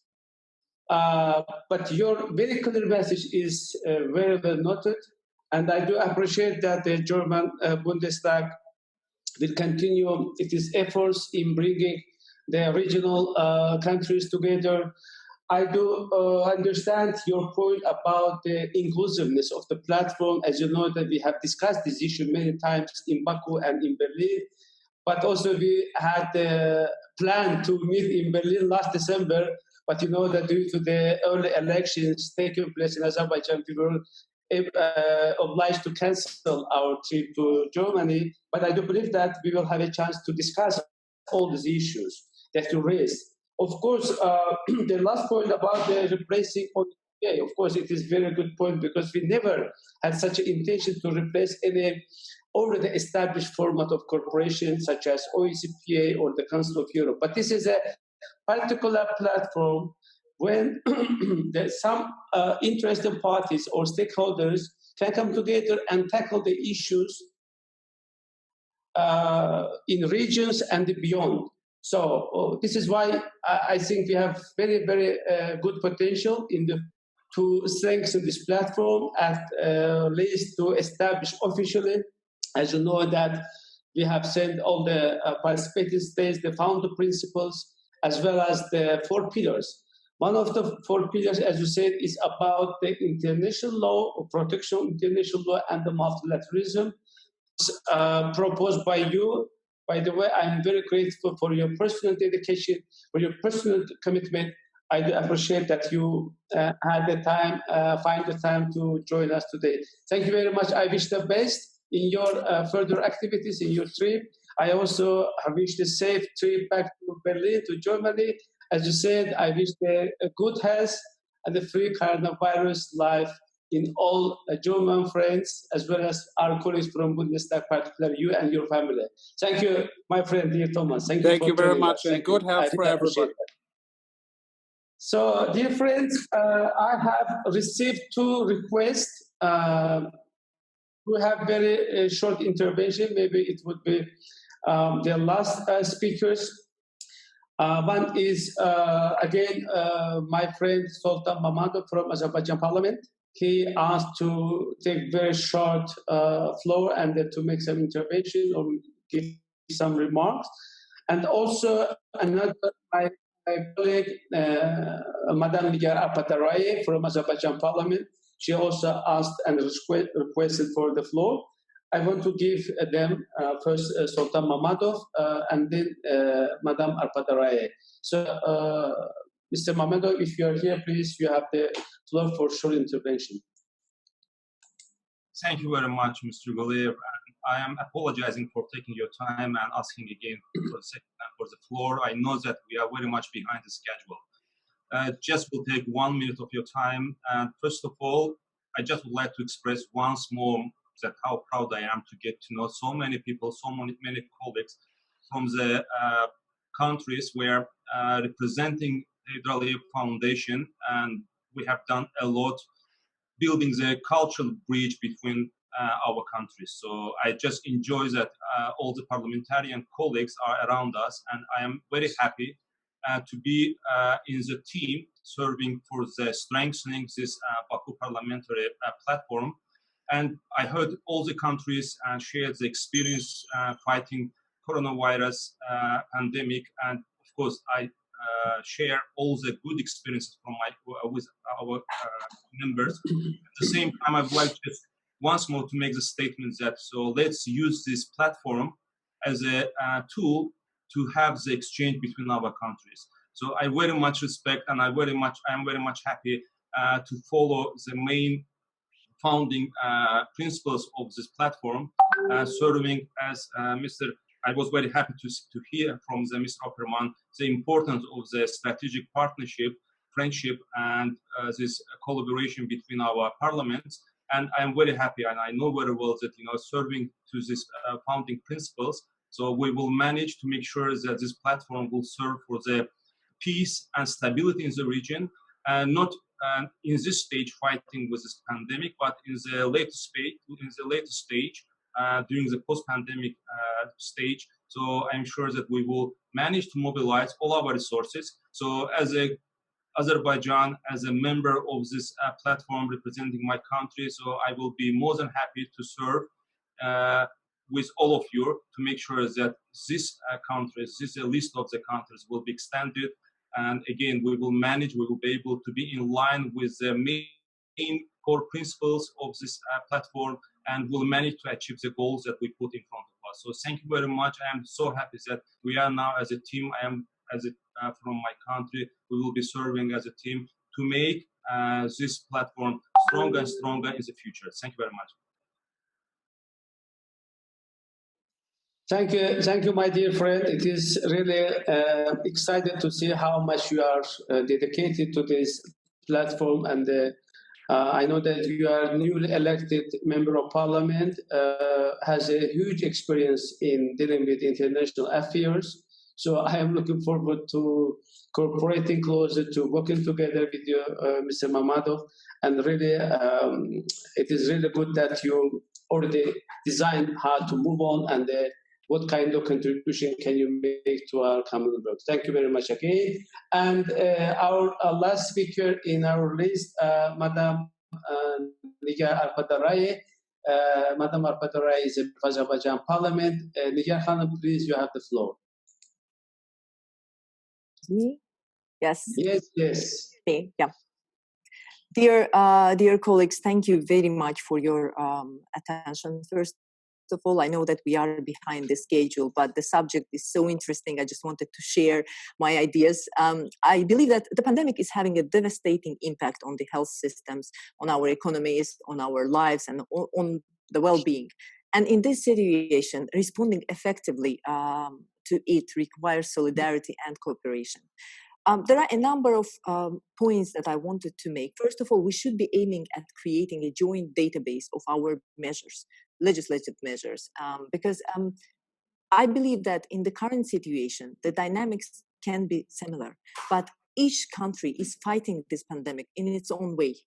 We are, of course, relying on the recommendations on the World Health Organization, but while taking these measures to fight the disease, we have our own lessons learned. So it's important to share our experiences. This is why I think that this forum is important, and I strongly support the idea. And especially our colleagues, Mr. Bilgic, Mr. Ali Husseini, Mr. Nabi Afji, Mr. Opperman, everyone has raised the issue of solidarity and cooperation. This is exactly what we should aim at, because my fear is that in the current situation, when there is a crisis all over the world, the countries maybe will tend to close instead of cooperation, and this will not bring us in a good direction. So the cooperation is the most important thing that we should aim at. Secondly, what I feel that in the current situation with lockdowns, when flights are canceled and passenger transport is stopped, it's very important to keep the connectivity of cargo transportation reliable, because export, import, and transport should become even more reliable, because dependence on it grows very much. We have to work on opening up all the bottlenecks on all the international trade agreements, various connectivity projects, harmonization of export-import regime, trade deals, because the more fragile your system is, the more efficient connectivity you need to have in order to sustain and develop. And third point is, I think also is very important, is education. Our dear esteemed speaker, Mr. Ettore Rosato, has mentioned that school was a difficult test. This is really a difficult test currently, because we are all facing a huge shift in how our education is going to look in years to come, and sharing experiences, ideas, vision is important, because what is obvious is no one really knows where the system is going. So we can only guess and forecast. So my main idea is that let's continue having this kind of forums and meetings, because we have to share experiences and we have to share our best practices to help each other and to bring this world to our normal situation. Thank you very much, and I'm really happy to be here, and I wish everyone strong health. Thank you. Thank you very much, dear Madam Al-Badarai. You really made very good, very interesting intervention, and your remarks and proposal is very much appreciated. Now we came to the end and to the closing part of the conference. Before making few closing remarks, I'd like again thank to all of our friends. I thank all the parliamentarians, vice presidents, president of the Parliamentary Assembly of OECE, their ambassadors. I'd like to underline once more that the ambassadors' role in bringing us together was so important, and really I appreciate those, let's say, participation, those interventions that they made. But coming to the end, what I suggest you as the Baku Parliamentary Platform, I do believe that if we just elaborate all these proposals made here by the core team of the Secretary, it will be great in order to follow up afterwards. I would like to ask Anar Orucu and his team kindly to just group of the proposals made here and the suggestions and the good idea, and to make some maybe final report or final document to send to all the delegation. This is the first that I wanted to mention here to ask our core team of the platform.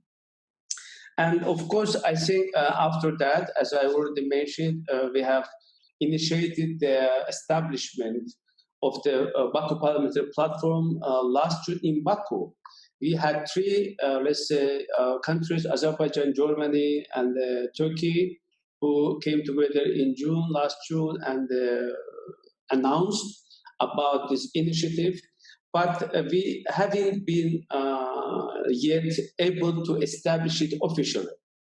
So now we have invited other three countries, Italy, Romania, and Georgia, to whom I am very grateful for their availability, for their interest to be a part of this platform. So as my friend Sultan Mamadov mentioned rightly, that we have many things to do together in the coming days, in the coming months, and I'm very happy that all participants from this conference have expressed their interest, have found it very much, useful and essential platform for interparliamentary dialogue. I am again recalling the statement made by Mr. Opperman about the unilateralism that really posed a very big threat to the international peace and security. I do agree that we have to work on the multilateralism approach rather than having unilateral, treated by each other. So there are many things that need to be discussed within this platform. I'm repeating that it is not the platform that intends to replace any of the international adopted or already established platform like the, as I said, OECPA or the Council of Europe of the European Parliament. It's a special one. We really, we don't look to have many countries here. Too many countries just to increase the number of participants. No, not at all. It is not the ultimate goal of having such a, the different number of the countries. The ultimate goal is to have really very effective, very capable platform where the parliamentarians could come together and to tackle the issues that has the regional and maybe international importance. I think we achieved today's goal, and today we had, as I said, the second conference after Baku last June, despite the fact that it was a virtual conference, but I'm very happy that we had so many attendees, so many participants from 6 countries. So I want to again thank you, my dear friends, my dear colleagues. I am looking forward to see you, as I already mentioned, in person in Baku, in Ankara, in Istanbul, in Tbilisi, Berlin, in Rome, in Bucharest. Of course, we now living in a challenging time, but I do believe that we will be able to overcome these challenges collectively. And our joint response and the joint efforts is very much needed now. I wish you the best. I wish you good health. As I said, free coronavirus life. Thank you very much. See you next time. Thank you. Thank you. Thank you.